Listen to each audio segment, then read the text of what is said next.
जब दोस्ती की सबसे बड़ी परीक्षा होती है ना, तो अंधेरा और भी ज्यादा गहरा लगने लगता है। आज हम कहानी के एक ऐसे ही मोड़ को परत दर परत समझने वाले हैं, जहां दोस्ती, बलिदान और एक बहुत ही भयानक अलौकिक आतंक सब एक साथ टकराते हैं। तो चलिए इस उलझे हुए जाल को सुलझाने की कोशिश करते हैं। कहानी की शुरुआत ही एक ऐसी तस्वीर से होती है जो सच कहूं तो सब कुछ बयां कर देती है।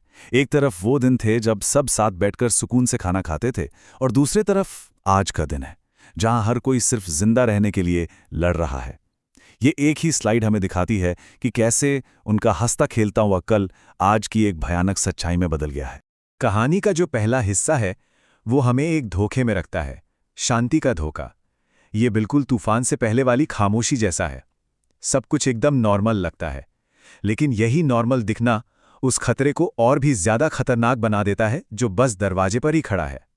किचन में एक बहुत ही आम सा सीन चल रहा है। नीरज और प्रिया खाना बना रहे हैं। राहुल को जोरों की भूख लगी है और पूनम बर्थडे केक की तस्वीर ले रही हैं। ये छोटी छोटी नॉर्मल सी बातें हैं ना, ये उस पुरानी जिंदगी का एक भ्रम पैदा करती हैं जिसे वो सब पीछे छोड़ आए हैं। ये दिखाता है कि वो अपनी इस टूटी हुई दुनिया में भी सब कुछ ठीक होने का नाटक कर रहे हैं, शायद खुद को ये यकीन दिलाने के लिए। और इसी पल के बीच में नीरज के ये शब्द आते हैं, तुम लोग ही मेरा परिवार हो। देखिए, ये सिर्फ एक लाइन नहीं है, ये उनके रिश्ते की आत्मा है। ये हमें याद दिलाता है कि दांव पर क्या लगा है। सिर्फ उनकी अपनी अपनी जान नहीं, बल्कि उनका वो परिवार जो उन्होंने खुद बनाया है। और बस शांति का ये छोटा सा पल पलक झपकते ही टूट जाता है। अब हम कहानी के दूसरे हिस्से में आ जाते हैं, अलौकिक युद्ध। मजे की बात यह है कि दोस्तों पर हमला सिर्फ बाहर से नहीं हो रहा, वो एक ही वक्त में दो लड़ाइयां लड़ रहे हैं। एक तो बाहर की जादुई ताकतों से और दूसरी अपने ही अंदर बैठे दुश्मन से। तो पहले मोर्चे पर हैं अगस्त्य, जो एक अच्छी आत्मा है और इन दोस्तों का साथी है। वो खतरनाक भूतेश्वर का सामना कर रहा है। अगस्त्य यहां पर इन दोस्तों के रक्षक बनकर सामने आते हैं, जो उन्हें बाहरी बुरी ताकतों से बचाने में लगे हैं। लेकिन सवाल यह है कि ये लड़ाई हो ही क्यों रही है? इसका जवाब भूतेश्वर के शब्दों में छिपा है। ये बच्चे ही उन एल्केमिस्ट की चाबी हैं।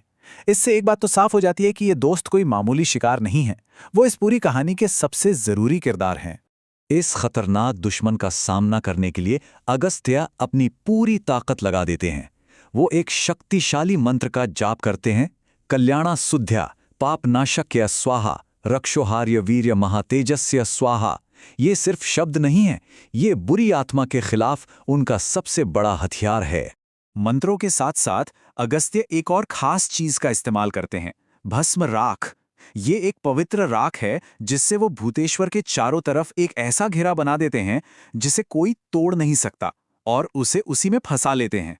लेकिन जिस वक्त अगस्त्य बाहर लड़ रहे थे, उसी वक्त घर के अंदर एक और भी ज्यादा भयानक लड़ाई शुरू हो चुकी थी। छायाना नाम की एक बुरी आत्मा ने मीरा पर कब्जा कर लिया है। अब मीरा नहीं रही, वो अपने ही दोस्तों पर हमला करने लगती है। सोचिए कितना डरावना होगा ये देखना कि आपका अपना ही दोस्त आपका दुश्मन बन जाए। कुछ पलों के लिए असली मीरा उस कब्जे से लड़ने की कोशिश करती है।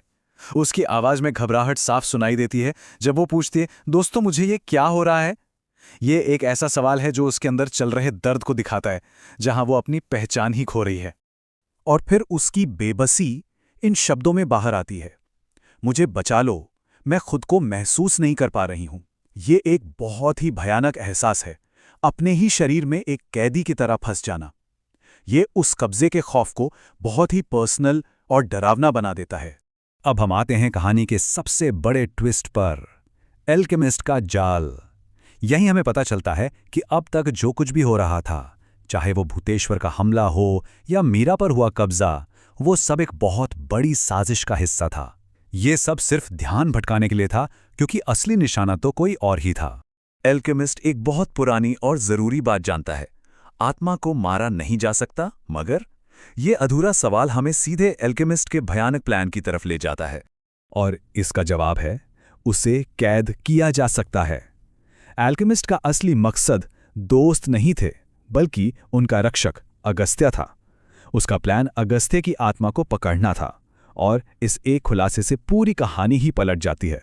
अगस्त्य को पकड़ने का ये पूरा प्लान बहुत ही सोचा समझा और खतरनाक था। देखिए, सबसे पहले एल्केमिस्ट अपनी ताकत से अगस्त्य को अपने अंधेरे वाले दायरे में खींचकर कमजोर कर देता है। फिर छायाना वहां पहुंचती है। वो एक जादुई बोतल खोलती है और अगस्त्य की आत्मा को उसके अंदर खींचकर हमेशा के लिए कैद कर लिया जाता है।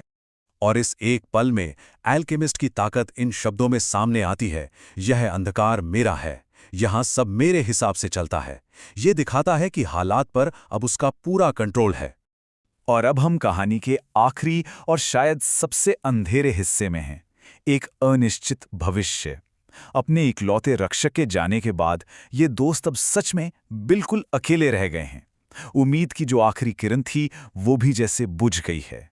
उस शापित जमीन पर अगस्त्य की आखिरी चीखें गूंजती हैं और दोस्त उन्हें दूर से सुनते हैं पर कुछ कर नहीं पाते, पूरी तरह बेबस। ये वो पल है जब उन्हें एहसास होता है कि उनका गार्डियन, उनका प्रोटेक्टर अब नहीं रहा। और खतरा यहीं खत्म नहीं होता। छायाना के कंट्रोल में मीरा एल्केमिस्ट की तरफ खींचा जा रहा है। उसके दोस्त उसे रोकने की बहुत कोशिश करते हैं, लेकिन अब वो भी कमजोर पड़ रहे हैं। उनका अपना ही साथी अब दुश्मन की तरफ बढ़ रहा है। अगले चैप्टर में क्या होने वाला है, इसके जो इशारे मिलते हैं वो और भी ज्यादा डरावने हैं। भीम को अब तक की सबसे बड़ी आजमाइश का सामना करना पड़ेगा। दोस्ती और हिम्मत को परखने वाला एक बहुत मुश्किल फैसला लेना होगा। और हाँ, एक पुराना डर, भूतेश्वर फिर से वापस लौटेगा। हर कोना, हर परछाई अब एक नया राज छिपाए हुए हैं। और ये सब हमें इस आखिरी सवाल पर लाकर छोड़ देता है कि क्या भीम इंसानियत और दोस्ती की उस रोशनी से अपने साथियों को इस अंधेरे से निकाल पाएगा, या ये अंधेरा उसे भी निगल जाएगा। खैर, इसका जवाब तो हमें अगले अध्याय में ही मिलेगा।